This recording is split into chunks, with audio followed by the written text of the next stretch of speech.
A bad beat for the ages in Week 8 of the NFL, plus a couple of betting trends that don't seem to want to lose, and Deontae Johnson absolutely rips into the referees. All that and more on this week's The Hangover.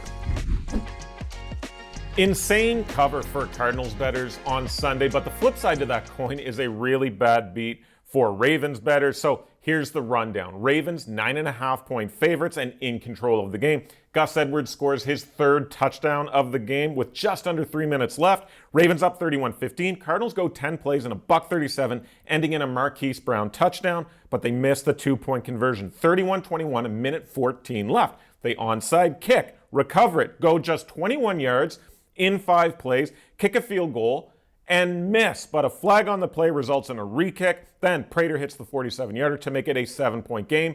Ravens bettors in shambles. Tough beat there. On to Sunday Night Football, where we had yet another primetime under with the Chargers beating the Browns 30-13, finishing under the 45.5-point total. Primetime unders now 18-7 on the season. Another on the board tonight, of course, with the Raiders at the Lions. 46.5 total on the board as of this morning. Raiders, one of the best under teams in the league at 2-5 over under. I mentioned this little factoid on the Huddle on Friday, but when NFL totals are below 40, underdogs in that spot going into the weekend, 12-4-1 against the spread. We had 3 instances of this on Sunday with the Titans, Giants, and Browns, and the dogs went 3-0 against the spread. So now in 20 spots, dogs are 15-4-1 against the spread. Should be noted that some books would have closed with the Giants at +3 and the Browns at +4, but many still had the hook, so I'll take that for the win column.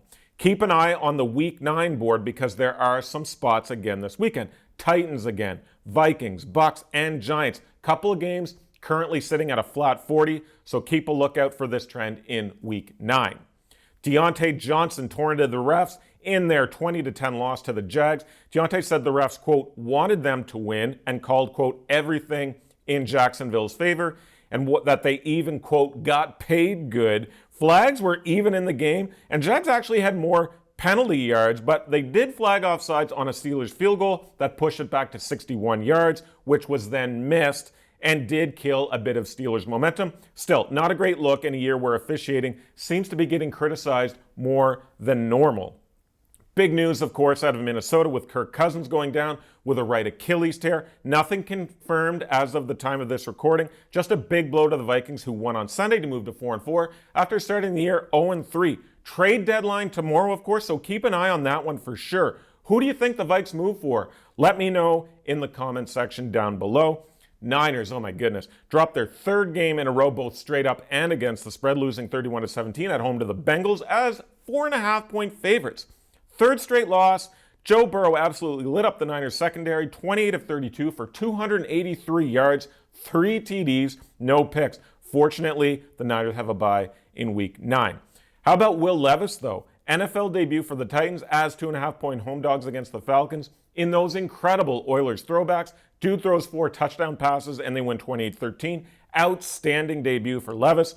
Titans at Pittsburgh on Thursday Night Football this week. 2.5-point dogs and a total of 36.5. Don't forget what I told you a couple of minutes ago.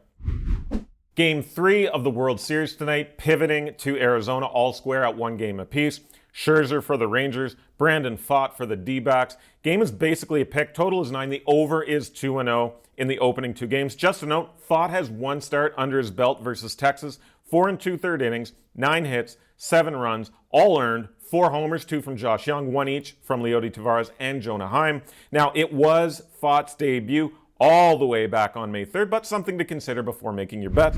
In college football, Vanderbilt falls to 1-8 against the spread after failing to cover against Ole Miss. They are +12 this weekend against Auburn. UNLV moves to 7-1 against the spread after covering at Fresno State, tied with Arizona as the 2 best spread bets in the country. Small sample size in the NBA, of course, but Philly, Brooklyn, Indy, Detroit, Orlando, Phoenix, and New Orleans all perfect against the spread so far. Milwaukee, Chicago, Cleveland, Portland, the Lakers, and Houston all winless against the spread.